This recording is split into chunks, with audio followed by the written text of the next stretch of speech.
So in the run-up to 9/11, all the people who were blamed for it and the forces blamed for it were interconnecting with the Bush family on a business and other levels because agenda and movie. 9/11, problem, reaction, solution. This guy, a major placeman for the Illuminati, Tony Blair, that's why he keeps winning elections. He said this after 9/11. This is a moment to seize. The kaleidoscope has been shaken, the pieces are in flux, soon they will settle again. Before they do, let us reorder this world around us. Problem, reaction, solution, exactly what 9/11 was about. The problem, 4 planes basically simultaneously hijacked in American airspace. And in that period of, 2 hours or so while it was going on, the apparently most powerful military force in the world did absolutely nothing that made any difference whatsoever to the outcome. Why? This guy, Leroy Fresher Prouty, who was involved in special operations during the Kennedy administration, said this about assassinations, but it totally applies to what we're talking about. No one has to direct an assassination, it happens. The active role is played secretly by permitting it to happen. This is the greatest single clue. Who has the power to call off or reduce the usual security precautions? That applied to the assassination of Kennedy, it applied to the assassination of Bobby Kennedy, the assassination of Martin Luther King, and clearly the assassination of Princess Diana when the security was down to virtually nothing at the time she died. That's what happens all the time. Again, for such a simple reason. If the real level of security is there, what they want to happen won't happen. So remove the security and let it happen. 9/11, a classic example. Where the hell were NORAD? NORAD, the North American Aerospace Defense Command, has the role of defending American airspace from attack. Not only American, but Canadian as well. This is what it says on its own website. They are partners in protecting our homelands, deter, detect, and defend against air and space threats to North America. Now, I just wonder, I feel it in the water myself, I just wonder if 4 airliners basically simultaneously attacked over American airspace might just constitute an attack on North American airspace. I just wonder. And NORAD are there to react to this. In the whole period that it happened, there was no reaction that made any difference whatsoever. NORAD's operational headquarters is at Cheyenne Mountain, in 2,000 feet into this granite mountain. And inside, they have the state of the art tracking and communication technology. They are part of the process of guiding the space shuttle. They have direct connections, communications into the Pentagon. They are connected into the satellite system. They're watching about 8,000 pieces of debris floating around in space. They also pride themselves, indeed boast, that one of the great ways that they make the American military effective is they are able to guide them from a distance logistically because of all the communications and tracking equipment they've got.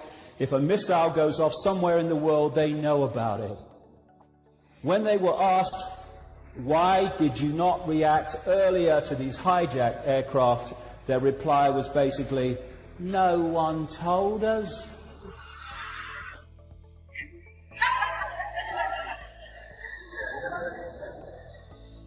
I smell something fishy there myself. This is some of the inside of Cheyenne Mountain that they allow us to see.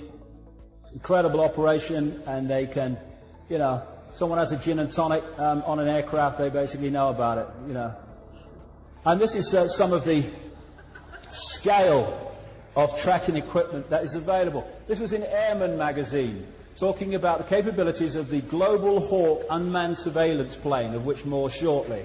This is what it said. On an early test, for example, Global Hawk flew 58 at 6,000 feet over the Naval Weapons Center at China Lake, California. The images it gathered were so clear that an electro-optical image stands out next to an FA-18 fighter.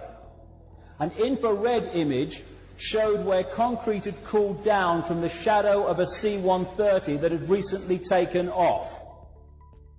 And they got that from 56,000 feet.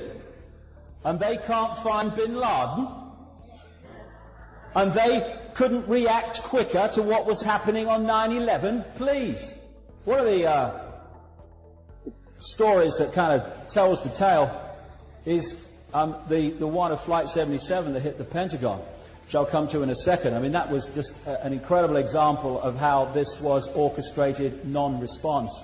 What's supposed to happen, according to the official regulations, is once a transponder connection is lost and or connection to a cockpit, then the air traffic control tells NORAD, they launch jets and they go up to find out what's going on. Of course they do. You can't have aircraft flying around American airspace that's lost contact with the ground.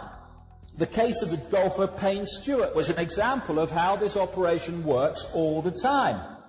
He took off in a Lear jet, and because of decompression problems and stuff, everyone went unconscious, and it was flying on autopilot.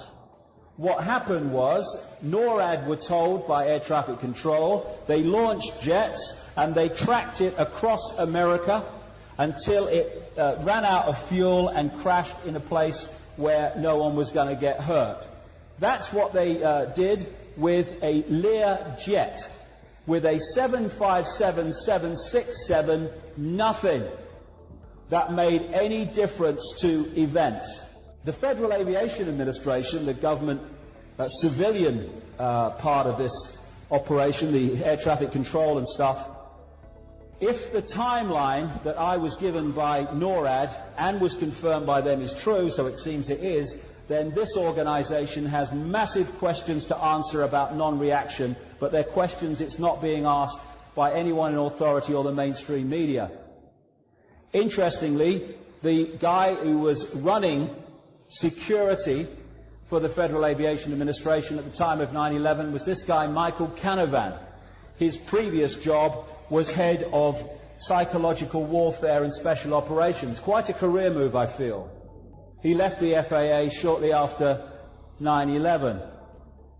Now, like I say, this one is the Flight 77 is an example that kind of encapsulates the whole thing.